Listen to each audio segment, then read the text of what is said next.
Hello guys, it's me free Uber rider. ഇപ്പോൾ കൊച്ചിയിലാണുള്ളത്. കുറച്ച് ദിവസമായിട്ട് വിചാരിക്കുന്ന ഒരു കാര്യം പറയാൻ വേണ്ടി. മറ്റൊന്നുമല്ല, നമുക്കെല്ലാവർക്കും വണ്ടിയുണ്ട്. മിക്കവാറും വണ്ടിയുള്ളവരും വാഹനം പ്രേമികളും ഒക്കെ തന്നെയാണ് യൂബറിനെ ആശ്രയിക്കുന്നത്. ഓൺലൈൻ ടാക്സി ഓടാൻ വരുന്ന പലരും പട്ടിണി പാവങ്ങൾ ഒക്കെ തന്നെ. നമ്മളും ഇതുപോലെ ഫിനാൻസ് ഇട്ടാണ് വാഹനം എടുത്തിട്ട് നിങ്ങളുടെ മുമ്പിലേക്ക് വളരെ കുറഞ്ഞ ചാർജിന് ഒരു റൈഡുമായിട്ട് എത്തുന്നത്. എല്ലാവിധ സേഫ്റ്റി സൗകര്യങ്ങളോടുകൂടി വളരെ സെക്യൂറായിട്ട് ചെയ്യുന്നൊരു പ്രവർത്തനം എന്നുള്ള രീതിയിൽ ഇപ്പോൾ തന്നെ കൊച്ചിയിൽ നല്ല പേര് ഓൺലൈൻ ടാക്സിക്കുണ്ട്. പക്ഷേ അതല്ല ഇവിടുത്തെ വിഷയം.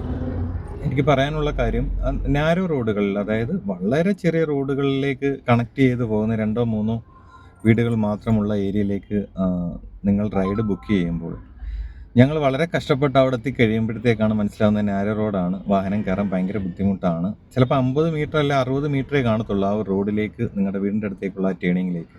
പക്ഷേ ഇത് വരുന്ന റൈഡറെ, ഇപ്പം ഓൺലൈൻ ടാക്സിക്കാരനേക്കാൾ വ്യക്തമായിട്ട് അറിയാവുന്ന ആളെന്ന് പറഞ്ഞാൽ ആ വീട്ടുകാരൻ തന്നെയാണ് അവിടെ വരാൻ ബുദ്ധിമുട്ടാണെന്നുള്ള കാര്യം.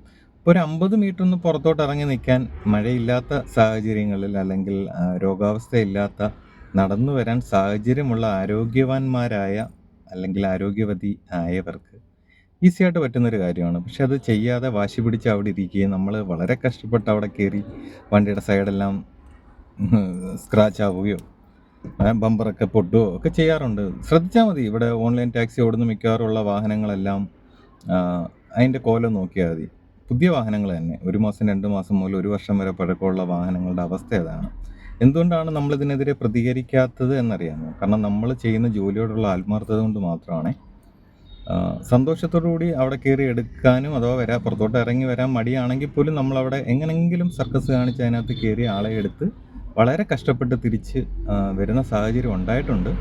പക്ഷെ പലപ്പോഴും ഇതിൻ്റെ ഒരു വിരോധാഭാസമായിട്ട് എനിക്ക് പറയാനുള്ളതെന്ന് പറഞ്ഞാൽ, ഇവർക്കുള്ള വാഹനം, അതായത് ഇതുപോലെ നാരോ റോഡിൻ്റെ ഉൾവശത്ത് താമസിക്കുന്ന വീടുകളിൽ, അതായത് നാരോ റോഡെന്ന് വെച്ചാൽ വളരെ ചെറിയ റോഡാണ്, ഓട്ടോ കഷ്ടിച്ച് കയറി പോകുന്നിടത്താണ് വാഗ്നർ, സ്വിഫ്റ്റ് ഡിസയർ തുടങ്ങിയ വാഹനങ്ങൾ നമ്മൾ കുത്തിക്കയറ്റി അവിടെ കൊണ്ട് ചെല്ലേണ്ടത്.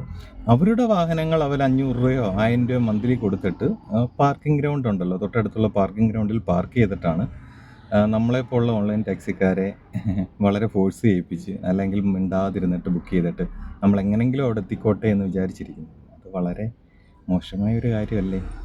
പറ്റുമെങ്കിൽ പുറത്തോട്ട് ഇറങ്ങി വരാൻ പറ്റുന്ന സാഹചര്യത്തിൽ വളരെ ഈസി ആയിട്ട്, അധികം ദൂരമൊന്നും പറഞ്ഞില്ല, 50-100 മീറ്ററിൽ താഴെ ഉള്ളത് 2 സ്റ്റെപ്പ് നടക്കാൻ പറ്റുന്നത് നടന്ന് സഹായിച്ചാൽ ഭയങ്കര ഒരു ഉപകാരമായിട്ടാണ് എനിക്ക് തോന്നിയിട്ടുള്ളത്. നിങ്ങൾക്കോ?